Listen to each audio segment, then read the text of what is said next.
rồi tụ khá im mai con rồi lẽ trăn tổ mày ang ole tikhan in se them o sẽ thấy cha ole hoi zai na hun tak mai pathian in pia lo mo me ma hun sang sang in tian ka in kho ma pathian khoi na kan za chunga lo theng se la pathian thu ka chia ranga ka tong trai nga chumi zwa Christian labu jali somthum pathum kan sanga chumi zwa chan tu kan somanga chan tu kan som zwa thu sai tu tur bishop bola kan som don nia pathian thui longa thangu Isaiah bung somli pakhat chang som Isaiah bung somli pakhat chang som lau su ke in ne na kom sia mang su ke in pathian kan isia ka ti changang chewa ani ka tan puyang chu ka fel na kut ding lamin ka chel ringang chu lal pan thu kan zatan mal som ro se amen itong trai u lal pa kan pathian min manga itu nangin zai na hun thatak mai min pe in min ampuya kan loma lom thu kan thil chia nangin kan biak trom hi rim tuya milo chan sakla kan program zong zong ikuta kan kol tir chia tharau ti nuwa min soi la min chen chilang che kan ti swal te bo che le fel lo na min ngai dam la tu chi fa pai so krista min kan di le amen Amen. tu na chuan kan lo zai do na nga Christian labu number chali somthum pathum na ka chandam tu min veng in nai reng ti ka sanga pozori na kha min don swai se lai kan la sak turi Christian labu number chali somthum pathum ka chandam tu min veng in nai reng ti kai sangu có khá phía trả rồi off ya thae có chân đông tu min vengin anai ren til eng po lo kheng se ka himani khi pui le rua puin min thuk rua akut paro pui sunga akut paro pui sunga akut paro pui sunga tileng polo kheng se ka himani akut paro pui sunga amang ai na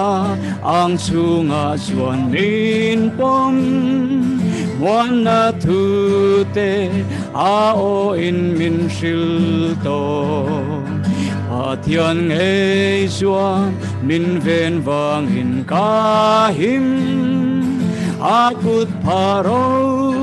pui sunga akut paro pui sunga akut paro pui sunga ileng polo kheng se ka himani akut paro pui sunga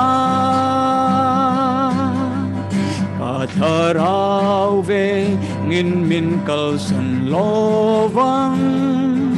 amangai kan eng man min chen lo aman min vong kum khua ang ti ka sia akut paro pui sunga akut paro pui sunga akut paro pui sunga ileng polo kheng se ka himani akut paro pui sunga amang ay na an su nga chuan min pom muan na thu te a o in min hril to PATHIAN ngei suan min ven wangin ka him a kut pharo pui sunga a kut pharo pui sunga a kut pharo pui sunga Tileng po lo heng se ka himani akut pharo wi sunga katharau ve ngin min kal san lovang amangai la kaneng man min chen lo aman min vong kum khwa ang ti ka ria akut pharo wi sunga akut pharo wi sunga akut pharo wi sunga Hileng po lo heng se ka himani akut pharo wi sunga phải là lắm ole chan tu tur pilar ram lian ni sai lo lo so mang u chan tu kan so manga chuan kan thu thil tu tur bishop Bawlliana kalo ding hal me sila thome tuna pilar ram lian ni sai lo chan tu kan so manga chumi nuwa ahun man zo reverend sorry bishop Bawlliana kan som hal don lo ding hal sila thome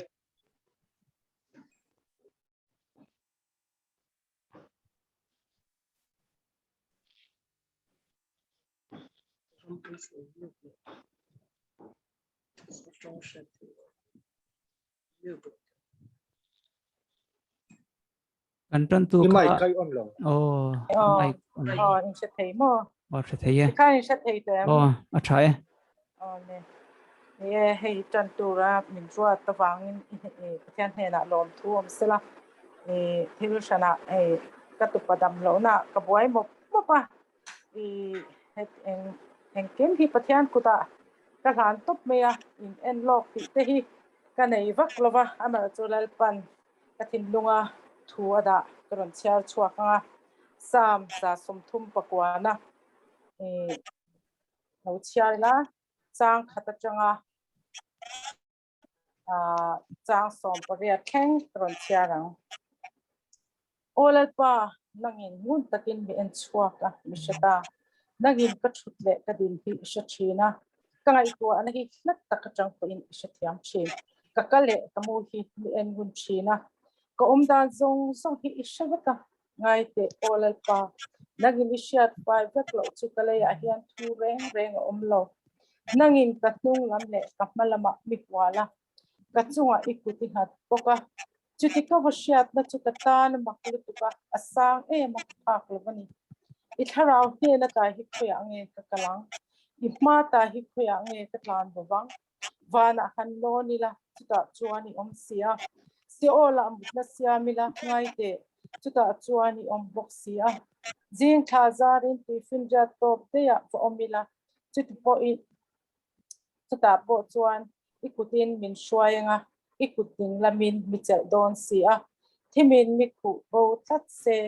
kavela eng hi zan thim ni se tima ila thim point ila ka chuan eng ma ahlia lova zan hi chun angin a eng zokani itan chuan thim le eng hi kumun reng ani amen nang ma nge in kariru hi inaya kanu pum chunga mikhu a i he na lom thu kasilang che lom takle mak takasiam kan sia i thil ti te hi mak tak ania chu kanun na hian a hrechiang le ani aru kasiama ko oma lei hmun hnuai hnung bera moi takasiama ka lai khan ka ru rel chu ilaka tupin a lo kari ruang la fam kim lo chu imitin a mu a ile khabua chuan ka peng te song hi isia fek ani te la siamin a zela apakhat ma la ma in o pathian ingai to anate chu katan avatu em a in fin khom chu avana sa em chiar do nila atam lam chu chiar vai but ain atam so kang ka han men chuan i hna kala cheu thina ni lalpan kan bible chang charte mal som ro se lalpa hian min ba se chiang em ti ro u asia chian lo reng reng hi kan lo kan dan song lalpan ashavakani lalpan kan bible chang charte mal som ro se Amen. pathian hna i tong chayang o oro pi ber hallelujah kan pakhle cha Emmanuel choi moi na te lal na te thu nei na te ro re na te lal pai ta ni e voi ni lal pa hey pray for Myanmar chuan lal pa hun lal pa in khom na hun cham ni an pele a lal pa i he na lom thu kan chu chia o tharau chiang him nang kan si nga lo la lal pa nang in bin om pu nang in min chen chil do na bang he na lom thu kan chu chia amen hallelujah lal pa i ping za om ro se ram lo teng ro se voi ni han lal pa in he kan ram lo teng sala i ning lo za om sala lal pa san in hian thu soi tu ka tang te le lal pa khang kan bible chang chiar tang te khan thara win lal pa nang in pola olal pa i thu tak chu kan thindunga tu ani tin athara tu om sel te na turi lal pa nang in atharing min pol thara che lang che win kan in khom te abula tanga to thangin lal pa nang in shwain nang in min om puin nang in min chen chilang che chu chi fa pai so kristan hin ton dile amen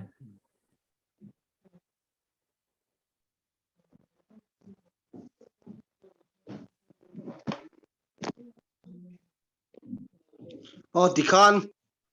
kan thu soi tu tur bishop bola lo so mila ani na soi zo hian sharing kan chan hal ni mai don nia tu le lo so mang ule hun kharen lo sela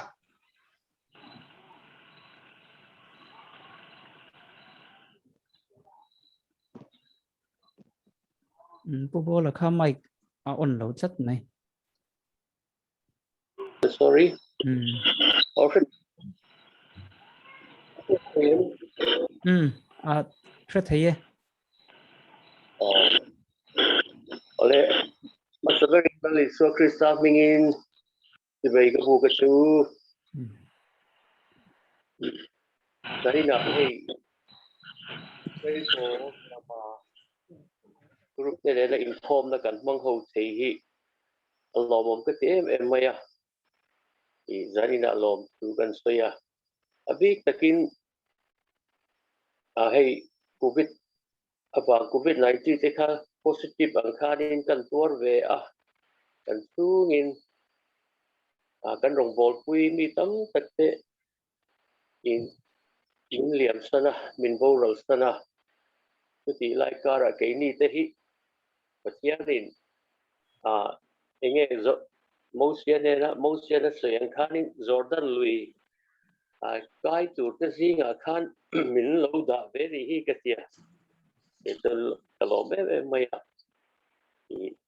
patiarin damna min pek le chan te po hi ama ro pui le ama ta na kan nun zel thei da tur ta na niang ti hi ka ril ruwa hian alien thar maya tu vai zaina te tianga group te le la patian kan han beho hi alom om ka tia kalom ma ti chuan zaina hei ke ka hun nei zana i phobia kima ten in min han kai shroya alom om ka tia thian thar pu nau pa thar kan han nei le a ti chuanin atan tu te piramide ni ten min han man sak le boka yan khan kalom maya punau thar farnu thar sister thar yan khan anin musela alom bom katia lom tu kan soi boka ti chuan karirua i zaina pokan soi du chu hey pray for Myanmar hi hey group hi alu chuanin kan tam lo view po ni mai thia amaro chu achunga om te hi an lian hlom ka tia pathian ming chu fakin amro se ini hey Mizoram pum pui mi pui ni zong zong te ai o tura kan ruat te zinga mi kan rong bol pui pusi ro sta ga te kan group zinga an om pu mai te hi avan te lo o pray for mi ma hi ti kha e karil ru hian enge aron lang thar le fo thina tin ke mani he lam i Myanmar lam kha ka han en le kan rong bol tu singa ke ni enge he koram mizo na thak te singa tin na thak te singa chuanin miro pui tak mai i bishop stike lo chuma te kan zinga alo om le reng boka khatien khan an om hi le lam ve min uap tu te hi an van lian em o pathiana le khovel tak point an van lian in an baro pui em ti hi ke ma hian kalo chiar thira tu chu zani na po kan soile dua he kan group hi ate lo ve khang zong zong ain kan zinga lali so krista abraham pathian lali so krista kha kan hne na ala om le boka avan te lo tak em ti kha zarina pathian ro puinan kan soi thar le du ani chuan zarina hian hey kan in nga na tura ta na bible chang karon than hit tu thu puan kula ma khan kan kal dona thu puan phung ni FSCคนเนี่ยนะทุตะค่ะอันนี้ให้ไล่ถูหิตัวไล่นี่กูมาฟังทานให้ไล่เวลาเฮียนี่เป็นไงกับเรารำดุนรำหิอัดเสียงกันพบเวลหิตัวน่ากันริมตุนุนมันหิเลขาทนาเฮียนกันอมเชี่ยตัวเรานี่เฮียนเป็นเสียกันหุ่นต้องหิทุบวัวนะเฮียนกันลูดตัวทุบวัวนะเฮียนกันดินจูลกันดิ้งโตเฮียนเฮียนที่เกมาเฮียนเฮียนนะเฮียนเฮียนผมที่นะตัวแบบจนใจนะป่วยหมอไม่FSC โคตรเนี่ยนะคอมมิชเนี่ยนะจะหันนะปัจจัยเนี่ยนะตายิสวคริสต์เนี่ยนะตาทุกสารพุยตักไม่อับมุหิใจนะกันขังชวกดูว่าเราง่ายช่างทุกวันพุ่งหิสร้างหิกระทั่งเฮียนกระรนเชียร์ไงอีทิลตีเตอีทอรินเจียเลอีเชลเจียเตมิสวลเตอีไงเทลเจียเตกระเสียติร์กนิสิลวะติร์กอินตีเตซูอิฟยาบกะดดเฮียนนี่ติอีลูคตัวเชลน่าอินไอบกะกับมิงวางินอีตัวตัวอีสาวสีลวะนี่มาเสละเดมนัดเซกันไหนยันนี่อีกมังไงนะมาสับเบอร์อีกมังไงนะมาสับเบอร์ข้าอีบานตากวางินนี่มาเสละเดมนัดเซกันไหนอันนี้อีกมังไงนะมาสับเบอร์ข้าอีบานตากวางินสุดที่ชวนอีกลูกสันเตจุเฟรงลาจิมินอาตีระอิทิลตีเด็กขาติเลโรสุดที่เราชวนอีเนี่ยนะกะโลกะลัง isim lo zongin ikhon varda na kha ahmunata kastonang asusiang lim kan shirte lalpan kan zatan malmin som sektorose ole nani tulai kan khovel I kan hun tong mek hianin nani engtin nge kan bible len te hian in lo mer kop chin engtin nge in lo thir chin ti kha I kan in zot dua kan hun tong hi tuna I cái mai na ka feel ve da na chuanin abikin Myanmaram te I zoram ang te po kha han thei kin tira kan mo bik zual hian ka in sia hey kan ram sarkar te hian tuna hian ke li hi kan boi me ka I revelation pakhat tuna hianin kan mang me ka ni chuta chuanin engwanga chu tiang anga boi na chu lo om ta nge ani ti hi ka ngai tu na sa a pathianin a hun to aniang hun ati to aniang ti hi ka ril ruwa om dan ania engwanga ti chuan tuna mi pui thu nei na mi pui sarkar mi pui ro rel na tilai chakna manga lak la tu te hian kum som rup chung te me umai min lo op pet to a chuta chuanin an tong kam an soiber chu ram mangai tu ang hian an in soyani ti chuanin nam khat le nam khat te ethnic nam te tu ma kan in do turani lo kan in tender turani lo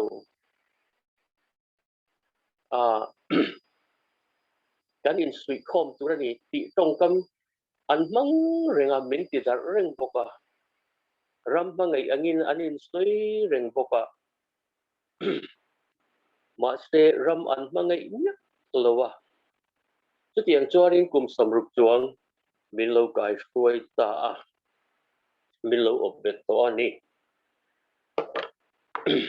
chu ta chuanin pathianin mi pui ta thinlung mi pui ta ril ruwa thu asoi to an ne na tanga mangai ram mangai tu ni anga an tong kam te an tu soi te khani om zia anei to lo wangin tu na hian mi pui ta chuanin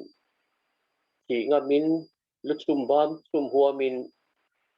ram mangai tu ti tu te kha tu na hian an do ta vut mai ni chu pathian program ani ang ti hi ka ril ruwa ka khan enge ka tiang ka feel tata tu tiang che chuani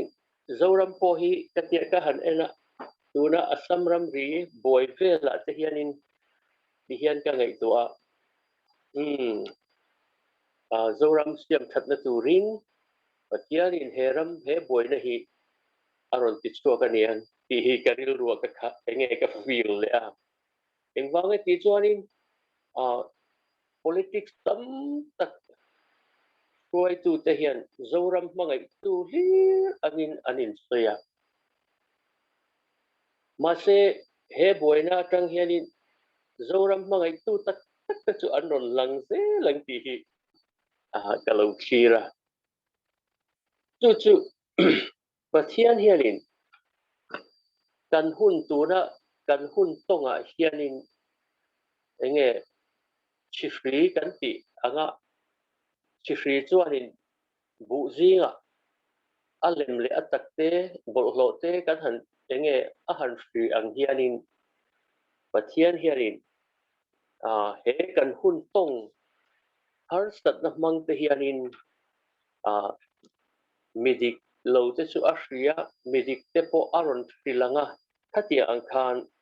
kan khovel hi tu da hian kan mang mek ni hian te ria chu naina nên kan buổi na te kan har sana te hian enge ring tu te chu lunga ye một mang ange mo vei dong e mo ani lo le ril cham la wa lo trong về mấy te atlak cham la wa lo trong về mấy te ang ring tu khan ni lo win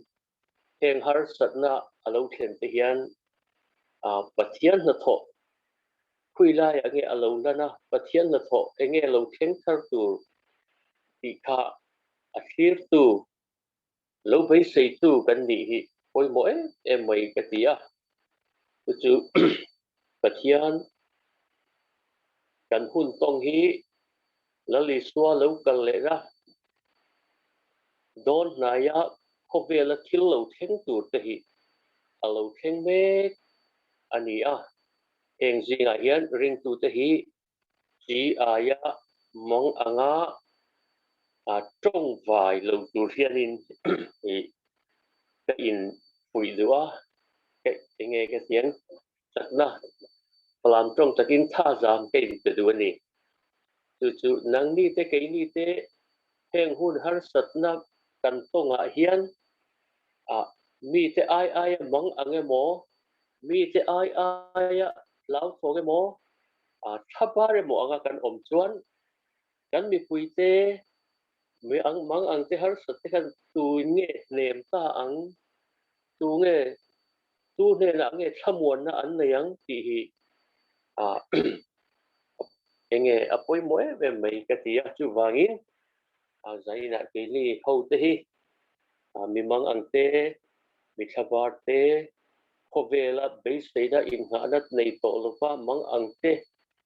ta na thamuan na le thamuan pui an thamuan pui tur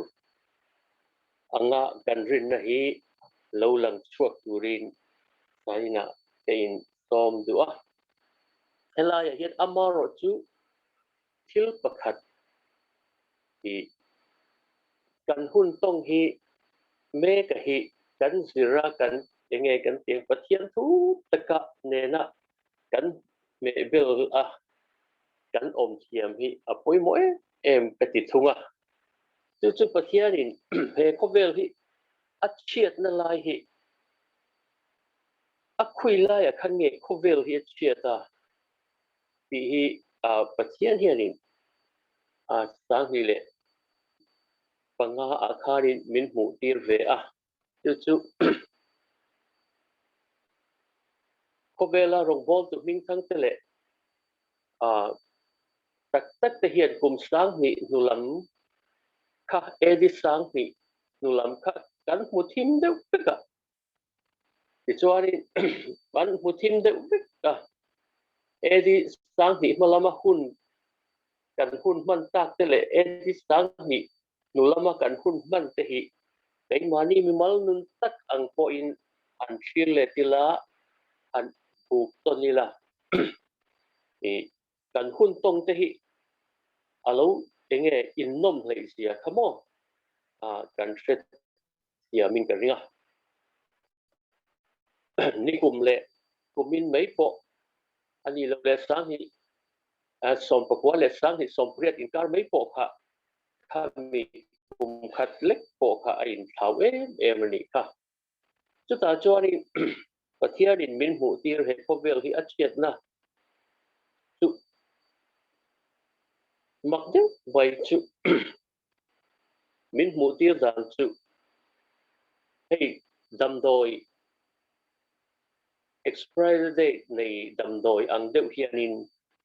khovel hi fia deuh mai hian pathian in min mu tira dam doi po entina kuinian dam doi kan ti exter dam doi te po hi kuyange ati alan dan mai en hi chuanin achiat na hi mu har mai ni kan khovel po hi alan dan anga en mai chuanin kan khovel hi achia na hi soi har mai ni tin kan mu le kan hriat hi apa ngai renga changin thil har sar kheng le a ka chu khovel natural along ti mai pal khaul em mai ni dam doi po achia ti kan riat na chu khuya tang nge ti chuan ka a expert de company na an pe ka tanga kan en khanin dam doi tha le thalo kha a riat theya ti chu amaro chu a expert de a zo to a expert de ka a zo to a adam doi kan en chuanin dang lam na eng ma lo om chuang na wani at chiat na la ya kha chu at chunga enge potential at thil ti theida a value kha alo che to zok alo ni a alan dana chon ala pa ngai re ngani chu tian chuan he kan khovel hi hetia alan dan anga kan en chuanin a chiat nei kan mu thei lo wa amar chu a chunga hian ke ni mihring po hi kan lan dan ang chuanin kan chiat na hi a mu thei lo wa kan chiat na lai chu khuya nge ti chuanin mangai na khanin mangai na ai khanin enge du am na te mani tang mahai na te a khanin mihring hi alo chu chetani chu chu kan chung rila kan chiat na lang thei lo kha alo ni ta a ta hianin e apoi mo emaya efisi komi te na zohanana tutsa lali so krista tutsa astoya pokarin i efesi ko komi te kha an thale an ring tu lun chu a thale ni a hriata an thil ti te kha a tha a ti chuanin an thorim zia te po kha i lali so krista nge khan a hriat puini an thorim chau na mai po ni lovin an chel zia te kha i ala hriat pui zela ti chuanin nun thua po an fel zia kha aron soi langa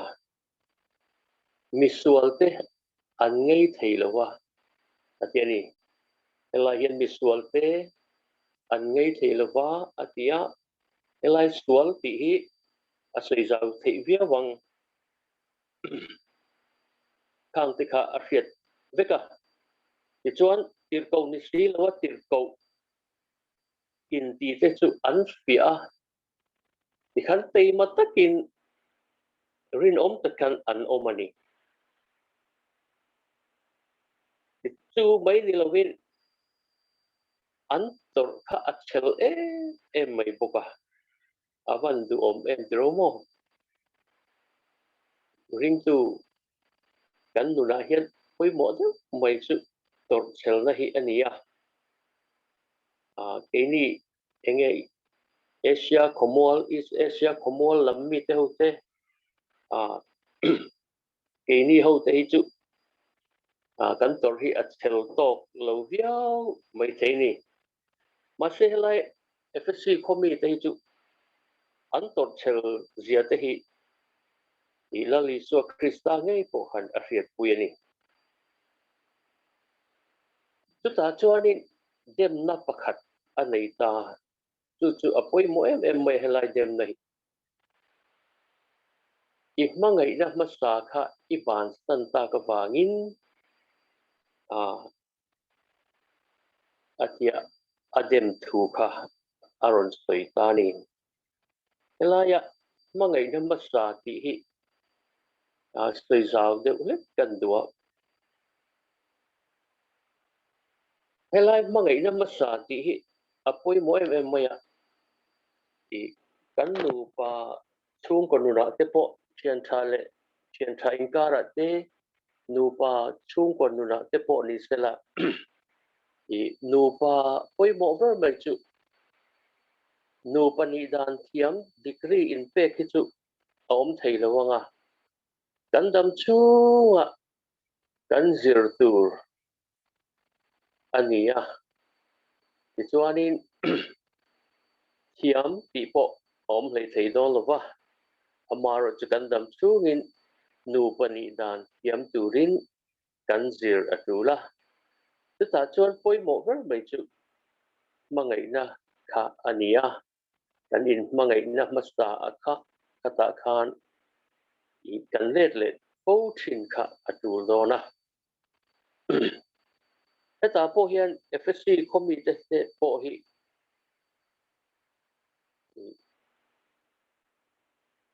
pathian an mangai na kha pathian an mangai na masta kha an bo sanani ti kha ani mela pathian mangai to mia lo khan thiếu tấm tật anh lâu thì anh nghe yam thì in zai ya chân soi yela pathian mangai na nei to lo khanin an tor chel em maya ko shanan mangai em maya midik lo te nun an dik lo na an mu thei em ma thatian khanan oma ma se apoi mober mai pathian mangai na kha an enge an lo lau dei an lo ban san dei mai ni chu cái ta hianin chu mangai na chuanin kir le turin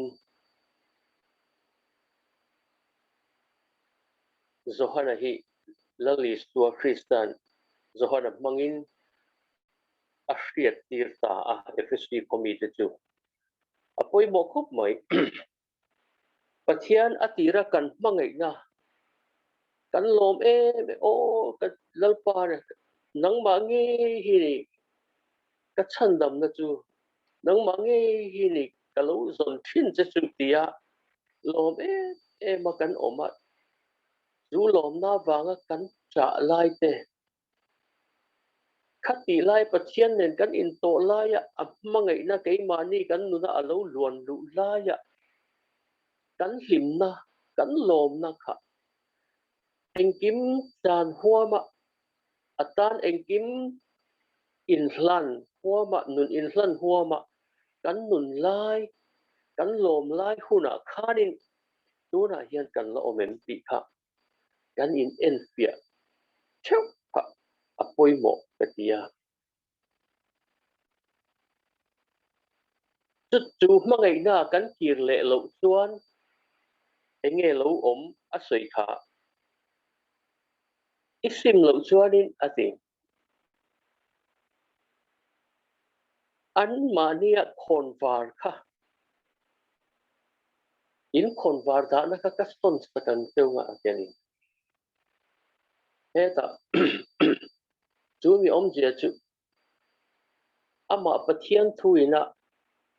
ava pol limna i thu chu ka ketan khonwar ani ti mathaya zia ka kan pu kha pathian kan hu theina pathian lom na te ei mani nuna lo luang lut te pathian hlimna ei mani lo luang lut thin te pathian tharau thiang lim en na wanga fin na te pathian tharau thiang lim awanga mal som na te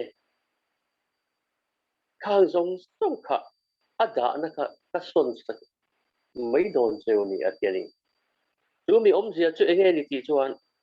chu pathian mangai na kan kir le lo chuanin eng po ti ila film na chuan ping kan nei don lo pa kan thil ti a khanin kan hlim zo lo wanga ril runa tat chungin ti lo ngam si lovin lim chuang si lovin kan reng no nani chu wang chuani unau tiu zaina ka in storm dua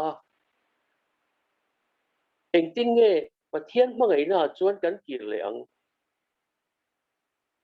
pathian mangai na chuan eng tin nge chu pathian mangai na atira kan mu mangai na a slim na kan nei kha eng tin nge kan nei le theyang ti chu cái mà nia zo na lo thei ania heta hian poi mo tak mai chu PAWLNA te rong bol tu ni na ro pui tak te kan lo nei theia kan tho ho na te fuai tu ni na ro pui tak tak te tha tak tak te chu tiang ang ni na te chu kan lo vuan po ani theia mà sẽ chút tiền vuông chúng sĩ chuan lim mía lẩu lom mía lẩu khan a thế này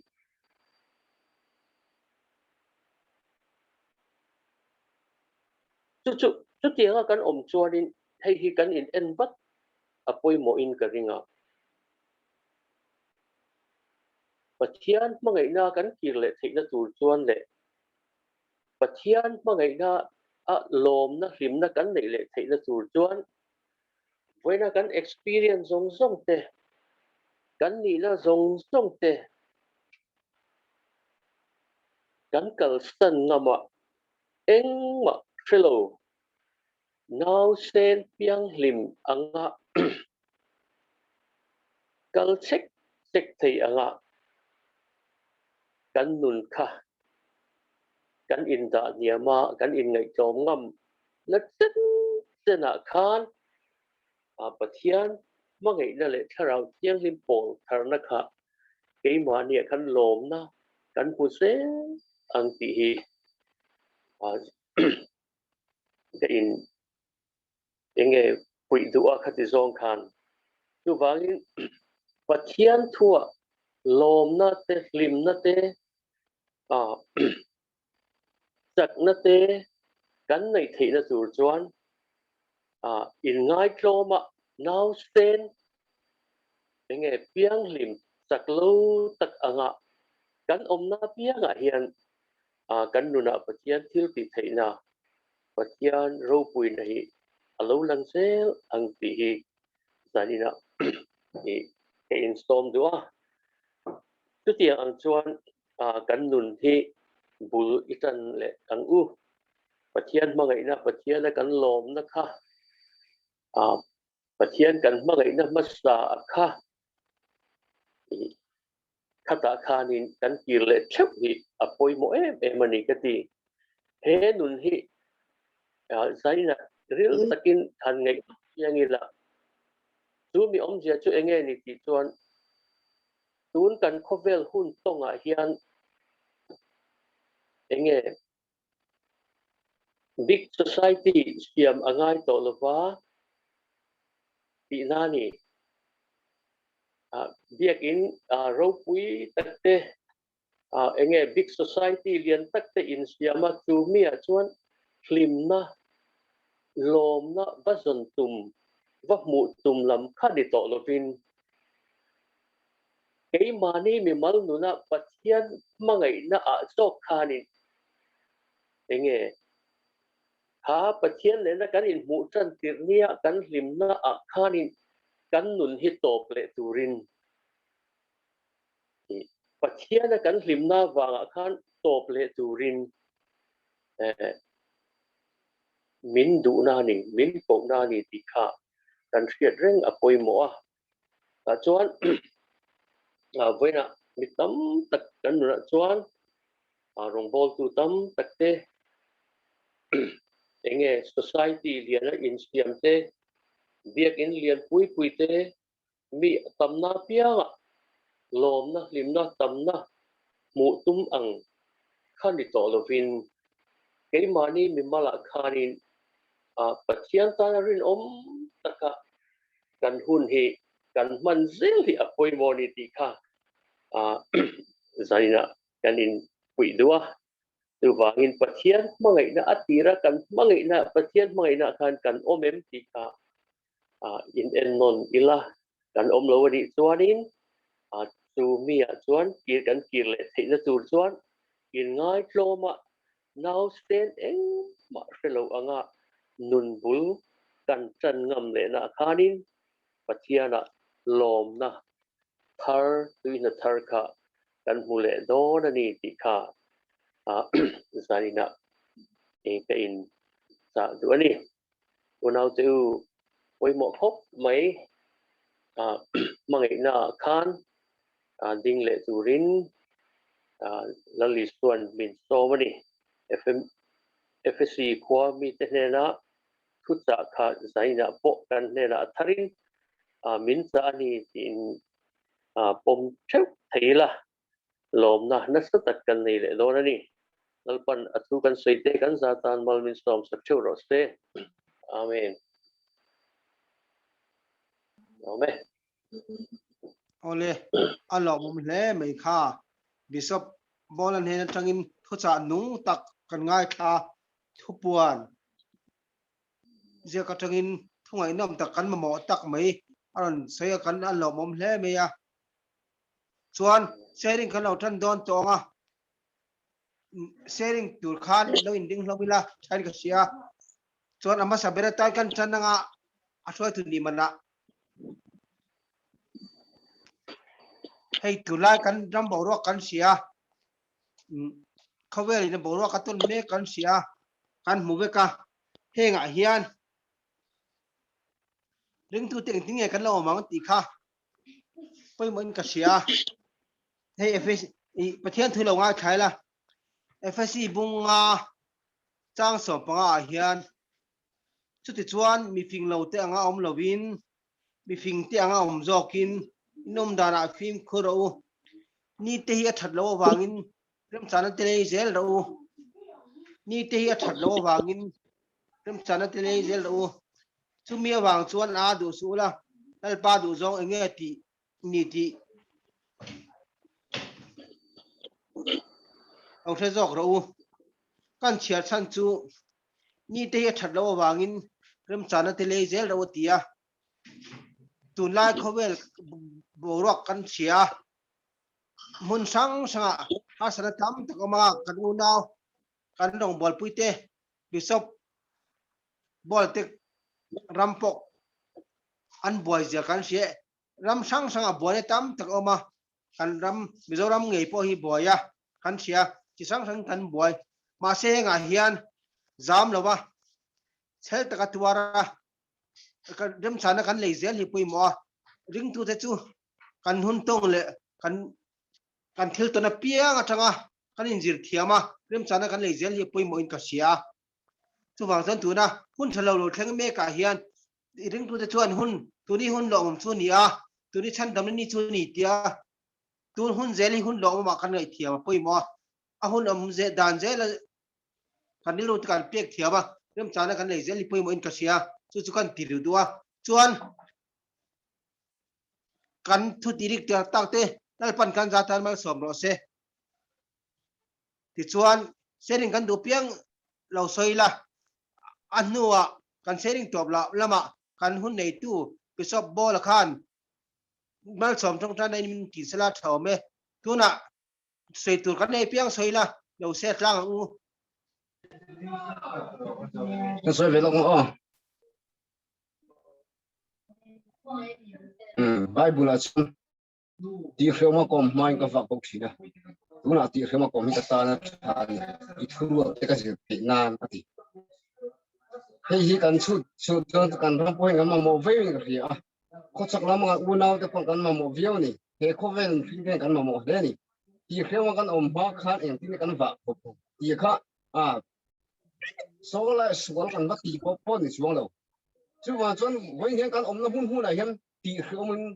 cần ôm thề chứ mà chọn đi khêu mà cần ôm ba lệ tụ mình hi ấy đi nghe con đàn những gì cái ngày tụ phố ngày này đi khêu mà còn mang cái vật bốc xí nữa thì khơi hun này cần vật bốc chứ mà chọn riêng tụ tây cần vật bốc tụ cần vật bốc này hi rất là cái ngày đầu đấy rồi chứ mà chọn cần vật bốc nó hun nó trăng mà cần kia ngày này chu an chon ti khoma kan om hi pathian in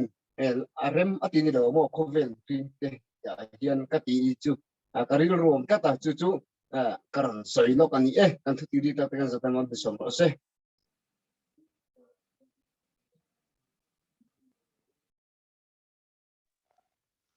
soi zeli la kan soi velok ke hi la loi kan ya gau hatia ka ma chuan chen cha min se lo mai the ya hey tu na kan sharing ngai thak thu sarman kan ngai thak ka ro pu e be ma ngai na hi ne kan nei hi atul tak be barin ring tu ten karon share do chu Philippines bung thum chang khata tang hian ato bera chang ka una te ulal pa lom ro thu pa ngai tin he na jiang nan le hi ke tan jong ni nom ani lo ve nang ni ta na short box ya ui la ka de chon phim kur ro thil thalo ti tu te la ka chon phim kur ro in ngai sa ho la ka chon phim kur ro ke ni pathian thara zara pathian biale Krista karo bete Krista isu chuang le ti sa chunga rin na reng hat lo tu de sa tan ho kan ni jok si ati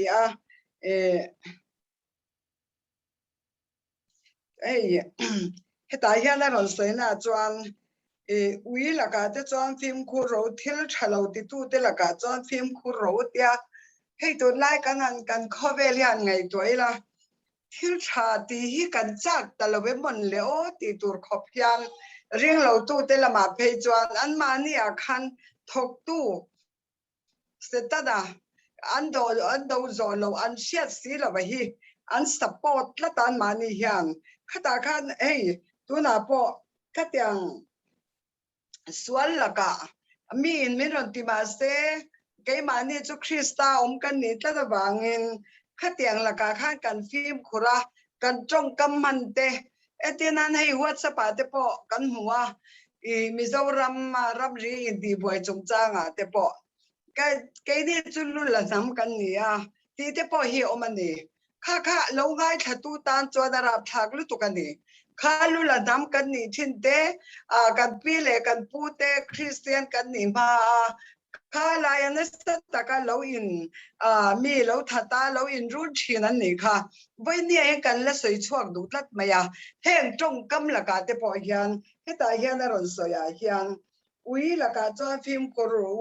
thil thalo tu ti tu te la ka cho phim khur ro atia hian atel ni in ka sia Christian kan ni kan tia Krista nei tu kan ni kan in tia arong bol tu kan ni kan tia amero chu kan trong kam hi kan phim ko rianga hi ka ti ngoi ngoya chuan in ngai sa ho la ka chuan phim khur ro ala ti zela heng hun thil hi alo thleng zel don ani har sat na hi aron kal zel don ani ma serin tu te chuan heng har sat na la ka hian tel lo turin kan phim khur hi angai ani ti kha ta hian aron tilang em ema in ngai sa ho la ka chuan phim khur ro ke ni pathia thara zara pathian biale Krista isu chuang le atiane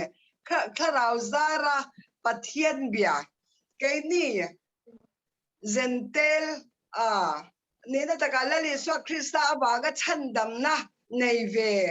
la le so Krista thina le thole da wanga chandam ni te hian chuan tu re kan nei lo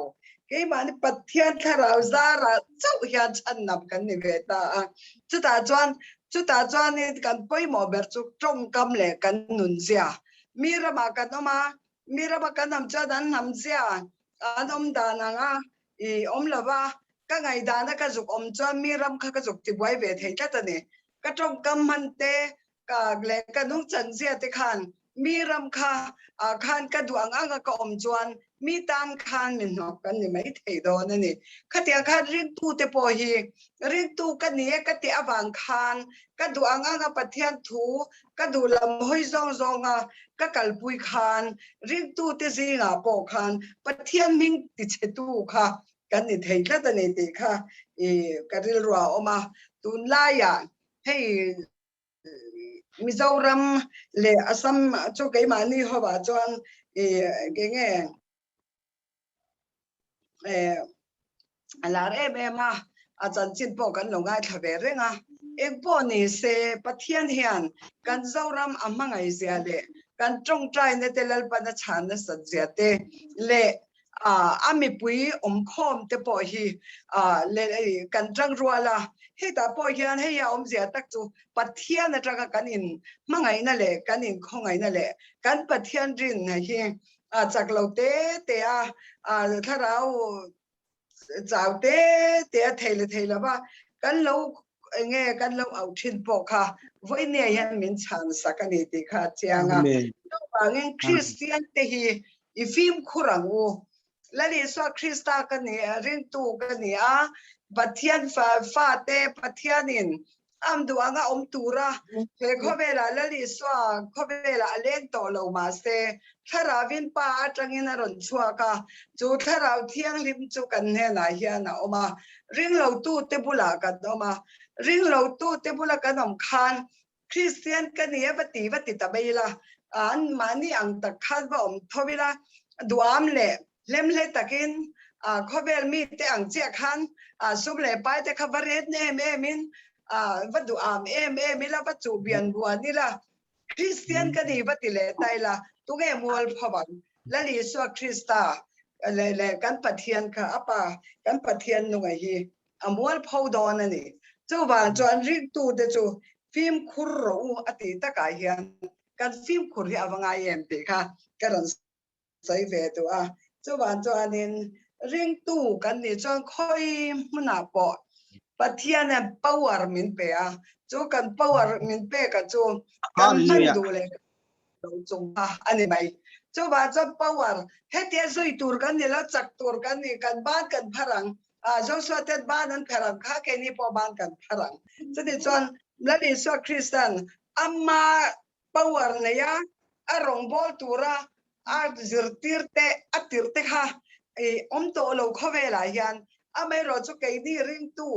khara uzara chan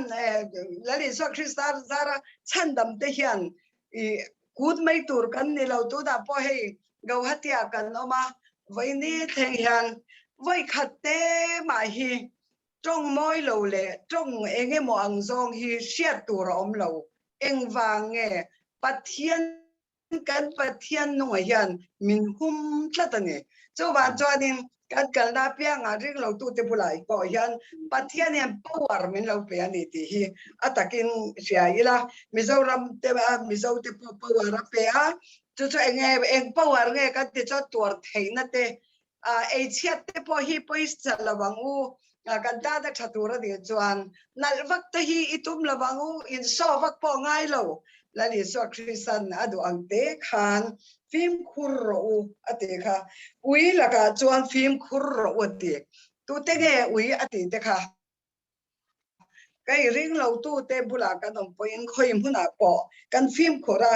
in hai sa ho laka te po kan phim khora ngai in hai sa ho tu mo kha lo ba ho pui tai la kan tham chuan kan dik te lo ba ti ve te kai in sual pui anga yang chung laka te po chuan chung po chu pathian ni na mangai ten ni wangin ring lo tu te ne na yan mangai taka phim khul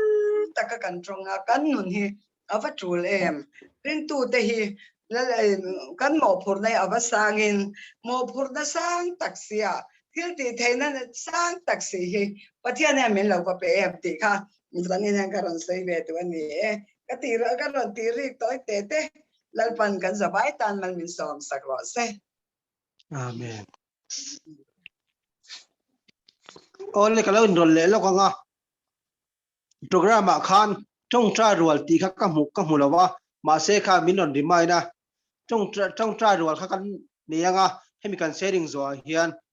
chu kan lo thlang don nia tuna sharing thun dom le lokela chumi zo trong tra rual na lam kan hoi zo don nia tuna sharing khan ni thun dom le ule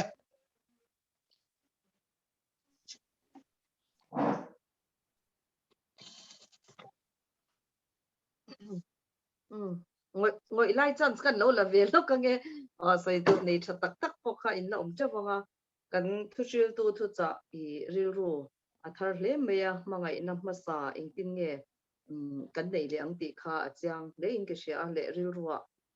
kan pian thar lim deuh lai te le pathian thara vina fin na min pe ka khatyanga ti tu min pe kan han ti sok sok a phur dewa tlan zung lung khopa lalparam ta na thanem kan ngai lai te khari ruwa thar khop meya e chu bang chuan khatiang tura pathian tharau shwai na changle thei tura ril ru in pek na te po ril ru khani na chak le hle meya alo bom hlei ke sha kan tu cha ngai thla ka ji tuak tha a tin I tun lai yan hi kan media kan thusil tu na soi kha tha ka ti em chu I heng zong zong lo thleng an Myanmar ramani emo kan ram ri lo thleng emo I lalpa in tha ati anga thlen tir ani ti apom thlap mai kha I a tha ka ti a chuwang chuanin kan that na turin heng hilal pan thlen tir rem ti ni mishing ngai dana chuan thin te an lo rim phat don thina se kan that na turin dal pan heng hi thlen tir a phalani kan tong try tan na ani ti hi ke po ka ril ruwa a hnuai hi chuan a om ve le zel me atin tun lai hianin hei kan mei che ho group an choi pakhat thave deuh ti chu media hi kan da puimo talu tukem kan pathian ai ma hian media tangkai nei kan soi war deuh lo mo ti hi an ron soi hei te po hi nia media hian tangkai ram ri thua te po kan Myanmar lam le helama te po kan han tia ma se tong trai na le kan pathian din mun kha chu ani em lo ni ti te poi kan shat thar non le te rulvia win ka sha a in bible enge nim pathian thu voina karil ro om bang bang te kha I Johanna bung som ni thua te hianin kan lo char ve lok nga chang khat le khi bung som ni chang som ni pakhata tin ni swan an hne na in chunga thamwan na om ro se pa in ke mi tir ang bukin ka tir cheu hi tin chung thu chu a soi join an chunga a tho an hne na tharau kyang him nei ro tu swal pin ngai dam pia ngai dam ani ang tu swal po in ngai dam lo a pia ngai dam lo ani ang ati a helaya hianin thamwan na tun huna hian thamwan na ke ma hian alo thleng me kem ti hi kanin en pia tharau thiang him ke ma hian alo thlena tharau thiang him om puina kan chan chuan kan thla hi amwang tat me ni chuwang chuanin kha tharau thiang him ken hne na om loi en pia nang khan pathian ka thla hi alo muang rengem alo phili viawani kha chuan pathian tharau khan min lo chen chil lowa tharau thiang him pa ke ma lo zalen lo ni ti kha enge ni in en fia na a tha hle in ke sha a chuwang chuan ke ma tharau thiang him alo zalen chuan aru chung ri la tang hian thamwan na lo ching thina chuwang chuan tharau thiang him zalen na kha ke ma om lo kan sha na tur chuan thamwan na kha ke ma lo thlengem ti te tharau thiang him nei ro ati lai poi a poi mo thar riau ke te poi chu ka ri ro thara chuwang chuan tharau thiang him hi mang chuak tur hiang ka lo nei reng em ti te poi ma ni kha rin nai om mo in nang ma ni fia thin ro ti ang khanin tharau thiang him mang ngam tur khang ke ma hianin tharau thiang him kha ka lo nei me kem ti te kha ri ruwa hianin han ngai to thar non le na ti te kha an ron share du a kan ron share ve le atin tong trai thu pui kal lai me kha nya kan Myanmar ram Krista tan te kan hau non le anga tin an ram democracy pui ro ve sarkar din nan te covid tan te pokhan ril ruwa chama nakina an ma ni lama tang te pon chiang zo kin an ron tho tura ngai la tin kan ram ri chung changa te po nya kan media poimo na chunga pathian a poimo zo ka ni ti hi kan te hil lo na tur te pon mi pui te tan tong trai na akan sha te poimo in ka sha heng zong zonga hianin lom chunga nya chel na nen heng zong zong hilal pan enge ti atum ti hi mizo mi pui ten ngai chang tunga pathian kan dor de te na turin ti te ka tong trai te pe te po anin kan ko ve hal bok ni sela khang kha kan soi te ni sela lal pan mal ni som sak ro se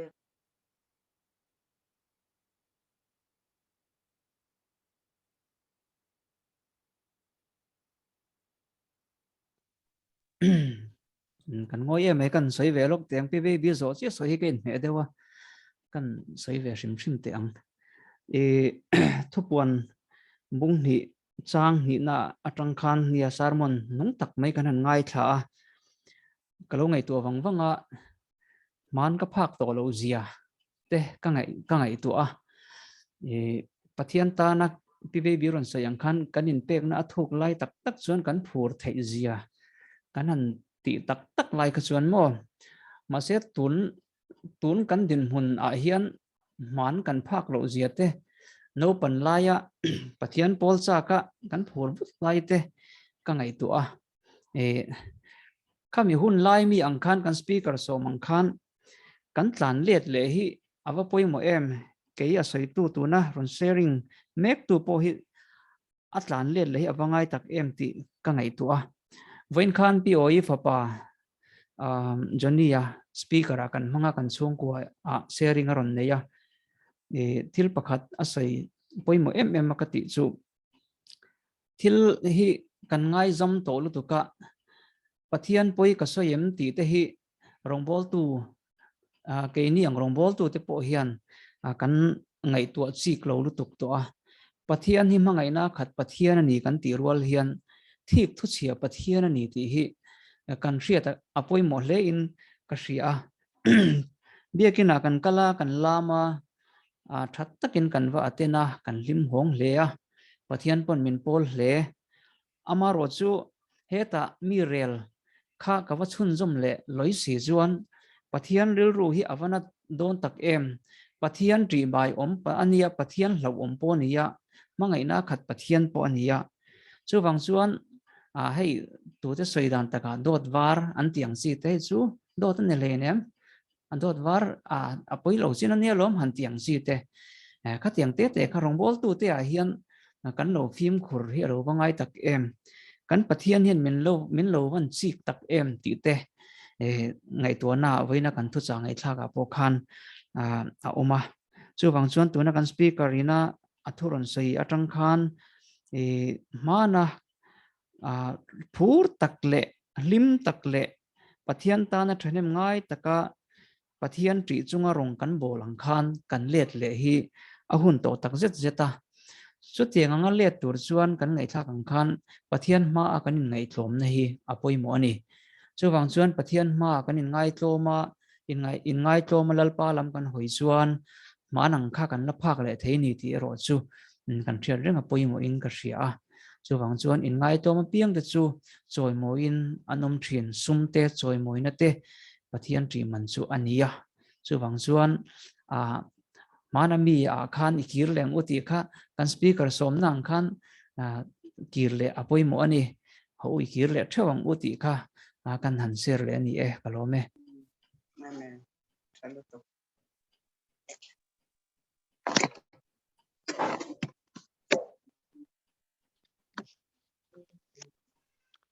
di khan trong trai rual na kan lo nei chen don to mai nga trong trai thu pui kha han tho kho mi lang in pozo na pau tu khanin kan hos ani boka mi lo lak khom saksela kan trong trai thu pui tu kan tho kho manga chuar ani khan nakina min non sei min lo lak khom saksela thain ka sia tuna kan trong trai thu pui tu lo tho kho mangu pozo ren khan lo chin sia saksela atop lama kan chia ti don nia lo tho kho mangu chalo tho masange katupa Moses shat puya ni akwa sika he zir top ni tangkhan tian akolam pangpo hi adik cha lawa anga chu pathian hne na ti damna lo chan theinan tongchai puila kum khat le thani ani ama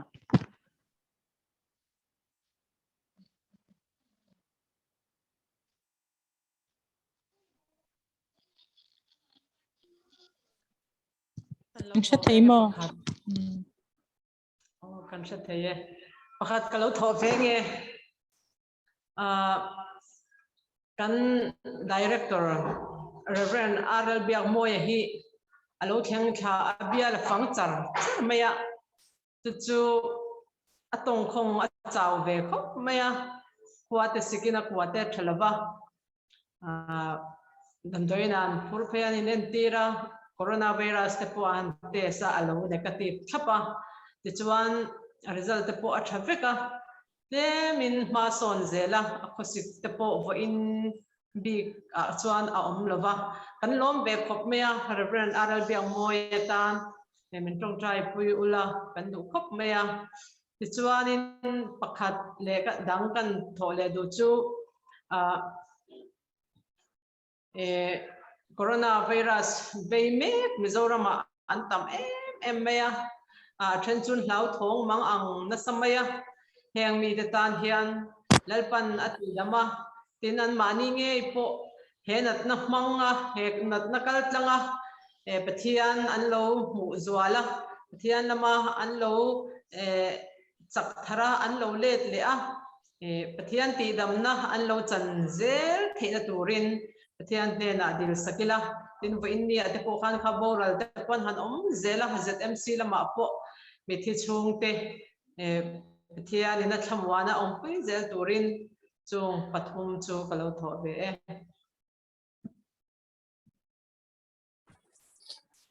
kalau tho vengi o kanau sarona I kanau te chung an lo positive thwa maya mi pali an lo positive ve a I ka chang chia oni lo kan te ber nu pui le adot tu nu pui le an fa te pahni zo rimwan ni marshia laltlan niliani Nicholas sumi te chon positive ve a khami te tan khan ka lo tho a chuanin I trong trai pui ke ma hi ka han in rot ve top te ang I voina hei Delhi mizo in thanna chi sang sang a oma I pathian atang hian katlan che thina ni chu katlan chia chan chu sumdong kan lia kan zin ranga ina te kan om kha takatia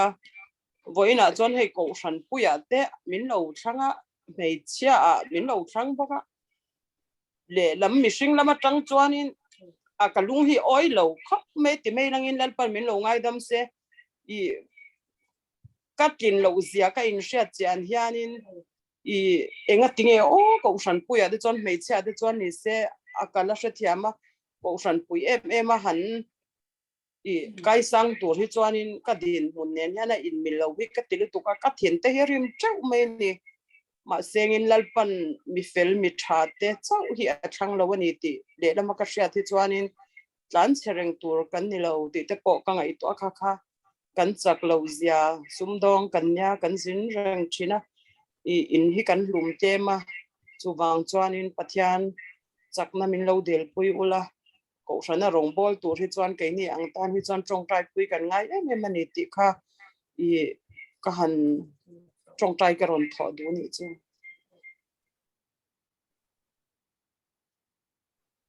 kalau thọ beng pakhat na chuan kan boundary Assam le Mizo ram in kan boundary hemi in rim lo na le boina reng hi pathian kho ngai na zara lalpan thisen chwale in ti boy lova ram te po te bula an in zia fel thei ngi na tur khan karon tho dua panina chuan Mizorama kan Mizo ring tu khop zong sang te kanuna te zong sang te tu nang har satna lo thleng me khovel mor me ka hian he nat na hi enge mishing te miti hlau sela hlawila pathian lampang hoila lali soi au chua cha maila chutianga kan ti theina tur khan alo kan thin zong sam khan lalpa kan au theina tur khan le kan sual nei te kan nia chung te tan te po chuan kan sim theina tur khan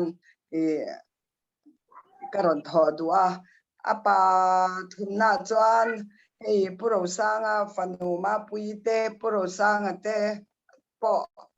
anyang chu puro sanga fanuma puite po sataka inen kola lo dama taksa le tharawa damna lo chan theina khan karon tho dua tin puro sanga te le uvena kan MP pakhat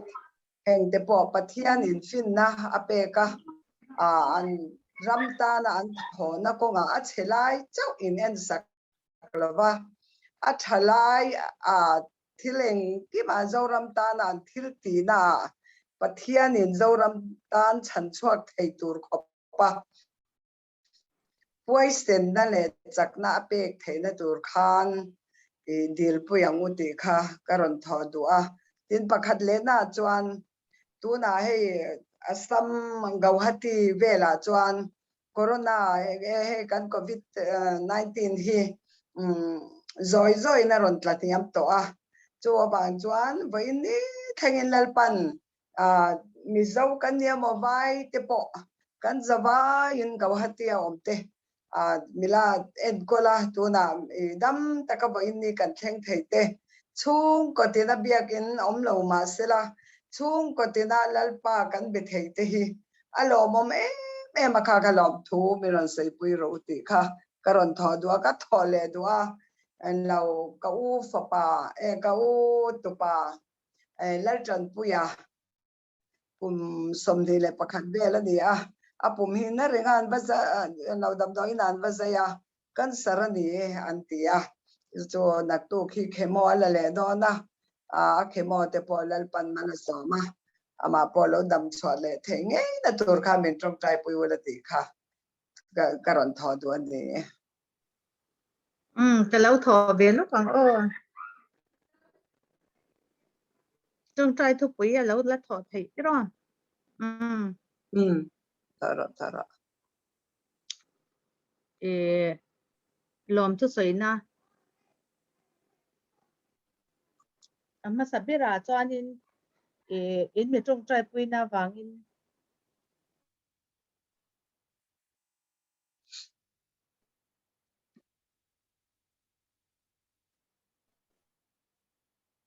cái mà po hay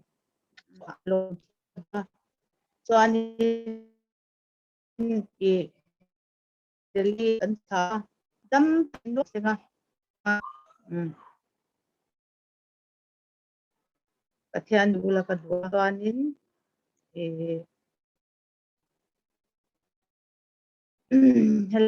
PATHIANin sel na kan thil ti tur tin renga tin ki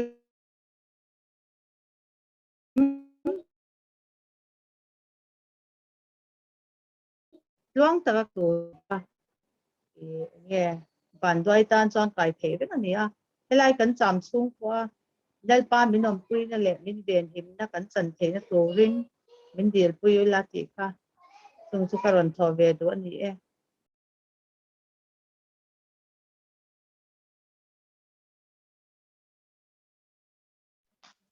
kan du tok deuh to emi tikhan puzori na khan minan chia chwa sak sela kan tong trai rualanga chuan kan host khan min an mut vekanga chuan atop lama ama khan ti dan to ka thiamenga kan bisop kha tong traya atop min kha sak selangin ti chuan mal som tong trai in min chin box la thain ka sia chuan kan puzori na khan kan tong trai ti put ru kha min han chia chwa sak se thawme le trong trai thu pui kan tho te kan chiar chuak nge pakhat na chuan hriat puya ko siktan kan trong trai anga kum khat le thlani mo kan trong trai sakanga pathian ati damna chan theinan tin Reverend Dr. Arlal biak moya thara bo jong tu TBZ Madhya Pradesh field kan director ni mek tuna hian dam samwak lowa ange ko thalo te le khosik te po aneya maro chu thatlam chu panzela ane ke ti phlo meya result tha neya lom tu sei chungin le pathian hena damna kan dil sak don dia pathumna covid positive te pathian ti damna an lo chana heng an nat na kal tlanga pathian ro puina an lo mu chwa zel thina turin le mithi chung te pathian thamon na an tan kan dil sakanga pima khu mi nau te pali lion positive zorin muani marhiati lal than lian ni mi tu nghe ka lal chan ni lian ni lal chan chan lian ni chan mo lal chan lian ni le Nicholas tetan kan tong trai sakanga an lo dam ngei thena turin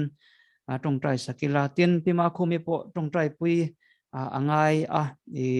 risel na tan te po tong trai pui le la ni po in recover lai mek ania tin kha mi zo te tuna hianin ko san soi tu le mei sia ten han thlang tin ania mi ring tak chuan a chak lo ve le baka an boi em awang te po ani theya eng po ni se heng te hilal pa owa angaya thatta ka len thena tu le pathiana ti sakna te po dil sakila asum don na te tuana roi tu na thatta ka thuang taka ti thenan tung trai puila tin asam le mizoram border remna a thlen thena turin in kutin thak le in ka te omlova in sual boi le har satna omlova in remna a thlen thena turin Assam border Mizoram le Assam inkar border in remna thlen theinan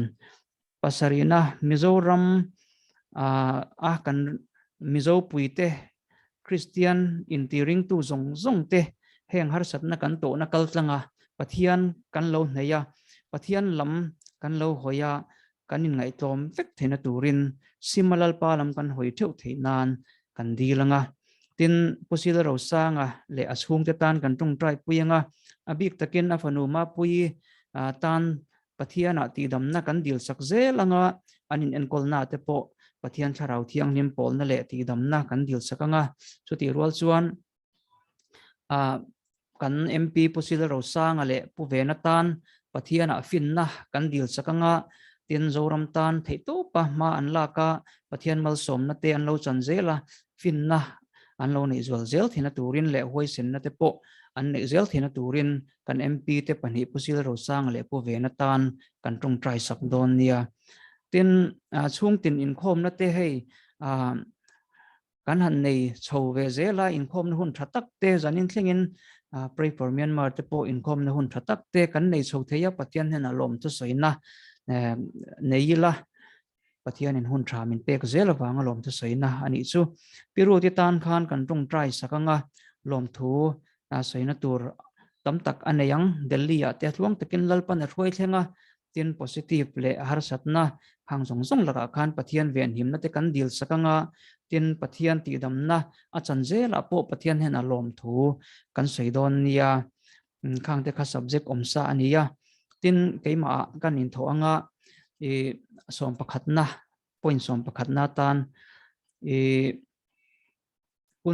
kundamal khua antia kanomna tang hian kilometer som sari velaniang ta chuan biakin saturin kanin bua sei tana nimin pia khan aramte kan vaena chuan lalpan remati chuan naktu ka tong trai na in valan na ti kan tuma tong trai na te hlan zo huna lung kan phum zo nuwa ban khur te kan lai ve dona min lo tong trai pui turin kan ngen du chewa hemi dodal na chungchang a hian henga biakin vasak tiang chi te vakal khom tiang chi te hi ahim lo em meya Madhya Pradesh a chuan har satnom theilaka pathian hum him na te min lo dil saka tuang taka bul kan tran thena turin le bungrua te kan lei khom dona naktu ka hian ma kan han la dona niya thattaka kan ti theinan kan sakzo chhozel theina turin pathian hena min lo dil sak don nia ti kha kundamal khuwa a biakin saktur TBZ fellowship biakin tur tan min dil sak don ni khang jong khani e ti khan roi tu ko ta kan lan ben lo mom le me kha fel fai takin kan thu pui tur min an jia chosa min puan sa kan nom e me ba chuan kan tung trai ro langa i khun kharen lem lovila kan tung trai ro langa atop kha bishop bol kha min don khar saksela chuan kan khom khamal so min tin sak bok se tin kan request ni chuan kan sawan kan tung trai ro langa atop chu min khar sak don nia yo tung trai ro langu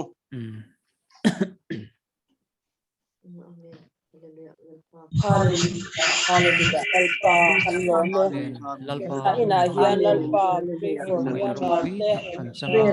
Kal changa na kan dong chunga tra in i ira from kan lalpa han nei le le le. me te ai nya kan Hoi se hoi na lom che kalom o te. lalpa min pai Lalpa mai na su vai ma lalpa sing sung te. Kongai me na kan takin kan zawai yan na tak kan sa mong din lo ro tharau dam che bevet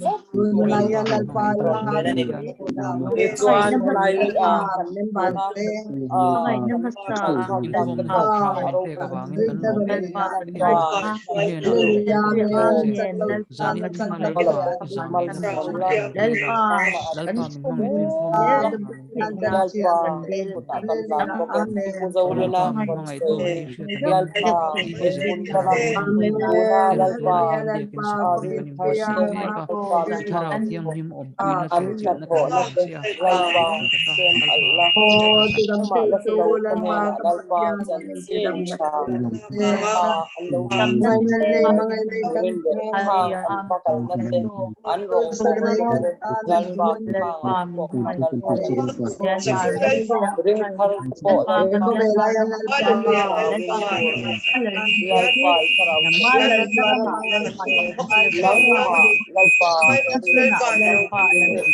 an lo pom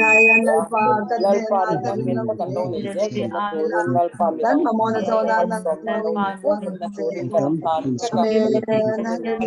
aperong bon na mal som che na ko lalpa ko na na din ko biak mo ya te na yan lalpa adam lalpa nang marong bol turin lalpa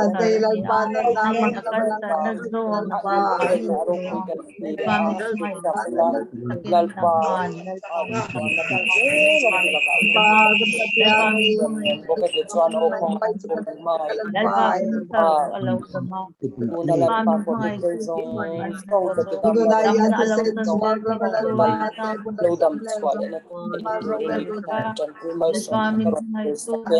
dam bo no zong song te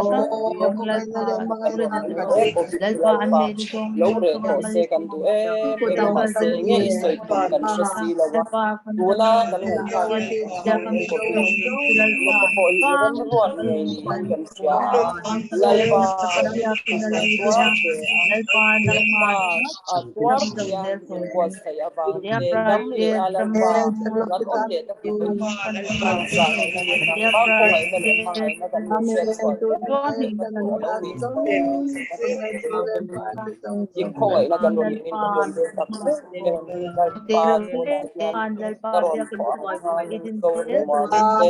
ma ko te lalpa ni yan te ko la sa te ko bidun to na lalpa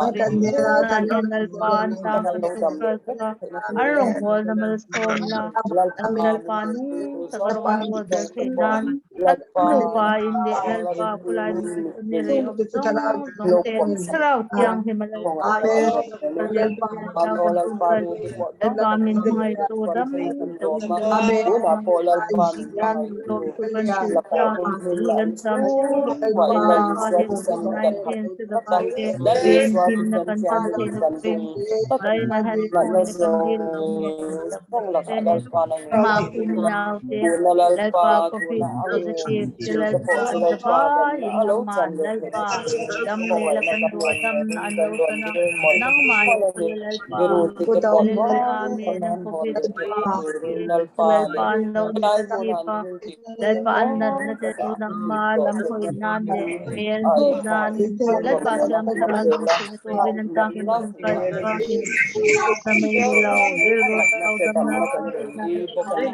Tuan Rokong itu tuan suara lalpa arsan na nene kan di ko tira lampang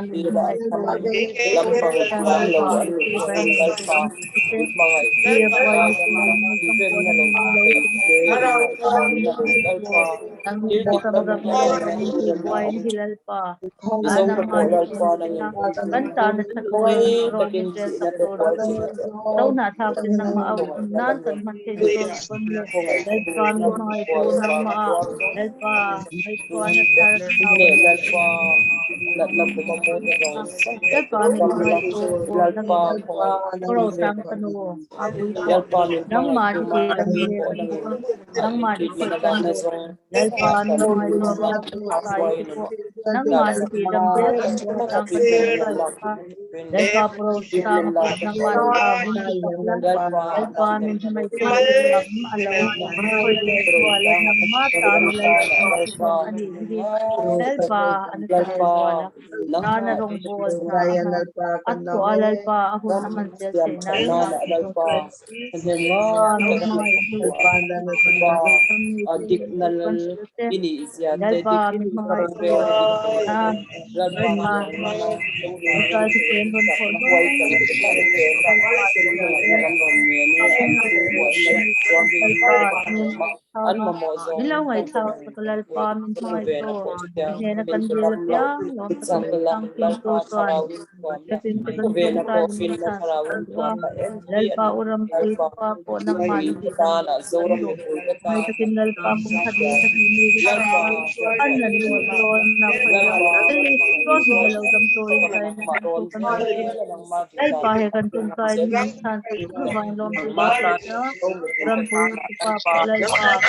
tayo na san dam lay kan tiya to ba yung tukan to ilaw kita makite ikuta ka ron to dire hallelujah amen kan hundong hundong naman sakla haraw siyang hinamin soy binang kuya tayo na rin po ang dabay kan Rawan Hengi ko nga nilem mga inantan to kanal pa practice tamin siyang kunin. Hindi na lom sa sarito yung karon dito. Amen.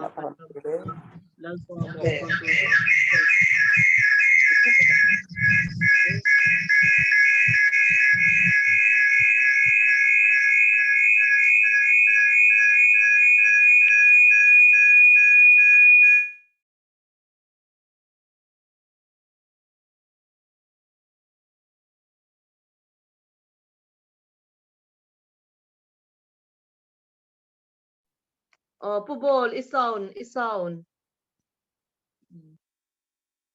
Sorry. Lalpa min mga itu sa inate tapi takin damlo ta te kan mo te ite na kanon kena sa ina lalpa ite na damlo kanon foi song te hi nangin minlo tos ka ne na nat na ta tak thar dam na thar min khen turin ikho ina kanon di le che lalpa zaina hi mission tana rongbo akepen chok me tana te nang ma ne ta milestone na ikral tiang lim milestone na athara an ne na lo khen turin nang ma tan puina kanron di le tongal pa zaina ikma prong tai na su pui song kanron khen te nangin rim tuya min chance ka mal min storm tak dora wang pon lalpa inena lom tu kan han teni tuan zaina pray for Myanmar group te inform na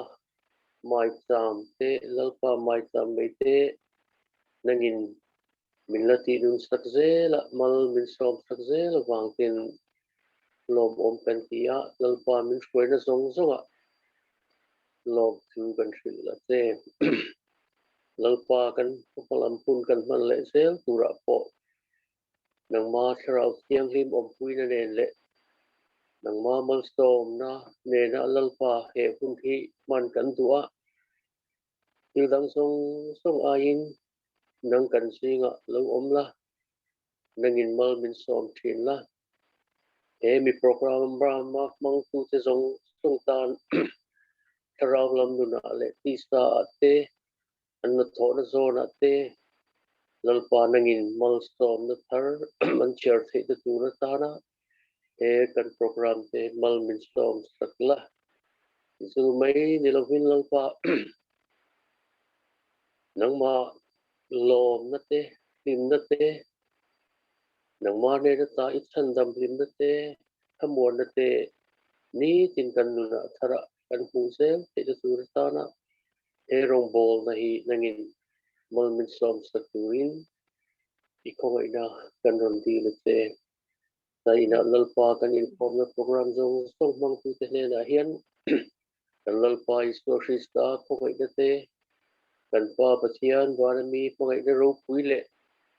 tharau chiang lim pol na sir tir na thamon na nun lim om tak mai chu tu na le kum ko in atharin an ne na om zero se amen